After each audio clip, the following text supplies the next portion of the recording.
100% fees రాయితీతో ఏ నేర్చుకోవాలనుకుంటున్నారా? Attend quality thought gen AI test 2025. సరే, నేను గంభీరంగా మౌనంగా చూస్తున్నా. నేను కొడితే వట్టి కొట్టు నాకు అలవాటు లేదు కదా.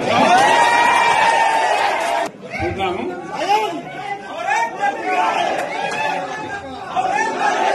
నా రోజులు కానీ అన్నట్టుగా నేను చూస్తా ఉన్నా. కానీ మనోళ్ళందరూ కూడా ప్రతిపాదిస్తున్న ఏంటంటే, ఒక సంవత్సరం జరిగిపోయింది, సంగమేశ్వర ఆన్నే పన్నది, బసవేశ్వర ఆన్నే పన్నది, పాలమూరు ఉత్పత్తుల పథకం ఆన్నే పన్నది, కాళేశ్వరం అట్లా ఎండబెడుతున్నారు. ఇవన్నీ అన్యాయాలనే. కాబట్టి ఫిబ్రవరి నెలాఖరులో ఒక పెద్ద బహిరంగ సభ పెట్టాలి, ఇలా కథ చూడాలి అని జరుగుతూ ఉంది. కాబట్టి మీరు కూడా పెద్ద ఎత్తున దయచేసి ఆ సభకు కదిలి రావాలి. కదా దూరమే ఉండదు. ఆ రకంగా తెలంగాణ శక్తి ఏందో మరొకసారి చూపించి వీళ్ళ మెడలు వంచి ఇప్పుడు సాధించాలి. భవిష్యత్ కోసం కూడా కొట్టాడకు మనం సిద్ధంగా ఉండాలని తెలియజేసుకుంటూ, పరమేశ్వర్ గారికి అంతటి లోకమంత్రం ఇది. కోటి రూపాయల భూమి ఇప్పుడు 50 లక్షల కాడికి వెళ్ళలేదు.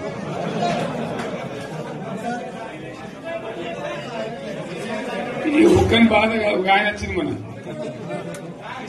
ఒక ఆయన ఒక 10 మంది వచ్చారు హైదరాబాద్కి. అందులోకి 2 ముస్లిం సోదరులు వచ్చారు. साहब सोप तबाह हो गया, इफलासी मुफलसी बच्चे क्या दबे होगा. तुम्हारा क्या हुआ बहन, तुम्हारा क्या हुआ? तुम हैदराबाद में तुम लोग हैं. मेरा कारोबार है साहब, मेरा छोटा मोटा कारोबार है, होटल भी है. 70% गिर गया. కేసీఆర్ గారు చాలా రోజుల తర్వాత మళ్ళా పిట్టల దొర ఫామ్ హౌస్ పెట్టి పిచ్చి పిచ్చి మాటలు మాట్లాడటానికి రోడ్డు మీదకి వచ్చినట్టుగా అనిపిస్తుంది. మేమందరం మీరు పెద్ద మనుషులు, మీరు అసెంబ్లీకి రావాలి. కాంగ్రెస్ ప్రభుత్వంలో పెద్ద దిక్కుగా, అంటే కాంగ్రెస్ ప్రభుత్వం చేస్తున్న పనిని మీరు 10 ఏళ్లు పరిపాలించారు, సీనియర్ మోస్ట్ లీడర్. కాబట్టి తెలంగాణ ప్రజలకు అసెంబ్లీ వేదికగా మీరు ఒక మంచి అపోజిషన్ లీడర్, కన్స్ట్రక్టివ్ గా మాట్లాడాలన్న ఉద్దేశంతో చాలాసార్లు మిమ్మల్ని అసెంబ్లీకి రమ్మని చెప్పడం జరిగింది. కానీ మీరు ఏ రోజు కూడా అసెంబ్లీకి రాలేదు. మీదికెళ్ళి ఇప్పుడు వచ్చి నేను కొడితే మామూలుగా ఉండదని చెప్తున్నావు. ఈ కొంగర మల్లన్న మాటలు బంద్ చేయి. కొంగర మల్లన్న నీ లెక్కనోడు గుట్ట మీద కూర్చొని వాడిని వీడిని పోయేటోని రోడ్డు మీద రెచ్చగొట్టుకుంటూ కూర్చుంటాడట. తీరా చూస్తే కొంగర మల్లన్న నువ్వు కిందికి రావా అంటే ఎప్పుడు కిందికి వచ్చేటోడు కాదట. ఎందుకంటే తీరా చూస్తే 2 కాళ్ళు లేవట, అన్నే కూర్చొని ఉట్టిగా భయపెట్టించేటోడట. ఇప్పుడు నీ పరిస్థితి కూడా ఫామ్ హౌస్ లో అదే అయిపోయింది. సంవత్సరంన్నర క్రితమే ప్రజలు తరిమి కొట్టిర్రు మిమ్మల్ని. ఎందుకు కొట్టిర్రు? నువ్వు దోసుకున్న దోసుడికి మళ్ళీ వచ్చేదో కొత్త ప్రాజెక్టులు కట్టాలి, ఉద్యమాలు చేయాలి, 1-2 లక్షల ఎకరాలకు నీళ్లు తాగుతాయని చెప్తున్నావు. నేను ఒకటే చెప్తున్నా, కాళేశ్వరం ప్రాజెక్టు మీద 1.5 కోట్లు అదే ఫామ్ హౌస్ లో వండుకొని డిజైన్లు గీచినందుకే ఇవాళ ప్రజాధనం నష్టపోయింది. ఇవాళ కాళేశ్వరం ప్రాజెక్ట్ కూలిపోయింది. మళ్ళా నువ్వు వచ్చి నేను బ్రహ్మాండంగా చేస్తున్నా, ఇక నాకంటే మంచి అసలు తెలంగాణ ప్రజలు తప్పు చేసిర్రు, అతి ఉత్సాహానికి పోయి కాంగ్రెస్ కొట్టేసి దెబ్బతిన్నారని చెప్తున్నారు. మంచిగా నడుస్తుండే సంసారం చెడగొట్టుకున్నాను. ఎవరి సంసారం మంచిగా నడుస్తుండేనే? నీ కొడుకు సంసారం బాగా నడుస్తుండే, నీ అల్లుని సంసారం బాగా నడుస్తుండే, నీ బిడ్డ సంసారం బాగా నడుస్తుండే, మీ సడ్డకుని కొడుకు సంసారం బాగా నడుస్తుండే. ఎవరి సంసారాలు నడిచినాయి? ఎవరు 1000 కోట్లు దండుకుర్రు? ఎవరు రింగ్ రోడ్ చుట్టూ భూములు కొనుక్కుర్రు? ఎవరు జన్వాడాలల్లో అక్కడిక్కడ పెద్ద పెద్ద 30 ఎకరాలు 20 ఎకరాలు 15 ఎకరాలలో ఫామ్ హౌజులు కట్టుకుర్రు? నీ సంసారం దెబ్బతిన్నది.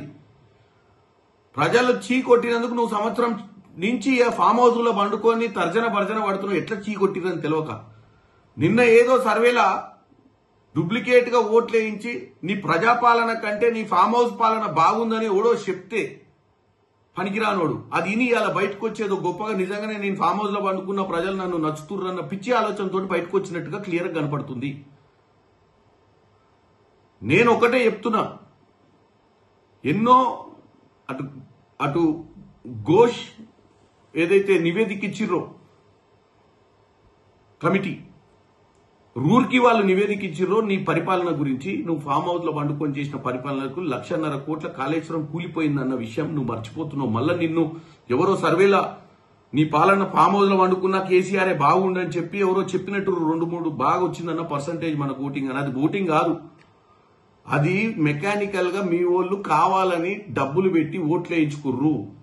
పదే ఒక్కడే 100 ఓట్లు వేయొచ్చు. అలా అవి చూసుకొని నువ్వు ఏంది పిల్లి పులి అనుకొని బయటకు వచ్చినట్టున్నావు. నాకు తెలుసు నువ్వు గతంలో తెలంగాణ ఉద్యమంలో కూడా గిదే పిట్ట కథలు చెప్పి ఉద్యమంలో కూడా నీకు కలెక్షన్ ఎలక్షన్ తప్ప నీకు ఆ రోజు తెలంగాణ తీసుకురావాలన్న భావనే లేకుండే. వచ్చింది తెలంగాణ కాంగ్రెస్ పుణ్యాన. తర్వాత 10 ఏళ్లు తెలంగాణ ప్రజలు నిన్ను నమ్మితే 7 లక్షల కోట్లు అప్పు చేసిపోయిన కేసీఆర్ మళ్ళా ఈ రోజు వచ్చి తొడలు కొట్టి పిచ్చి మాటలు మాట్లాడకు. నువ్వు బయట ఎక్కడ పోయి బహిరంగ సభలు పెట్టాల్సిన అవసరం లేదు. నీ ఆరోగ్యం మంచిగా ఉండాలంటే మంచిగా రా, అసెంబ్లీలో అపోజిషన్ లీడర్గా కూసో. అపోజిషన్ లీడర్గానే ప్రజలకు ఏం పాలన మేము అందిస్తున్నామో మా దగ్గర ఏమైనా తప్పిదాలు ఉంటే కరెక్ట్ చేయాలని కోరుకుంటున్నాం.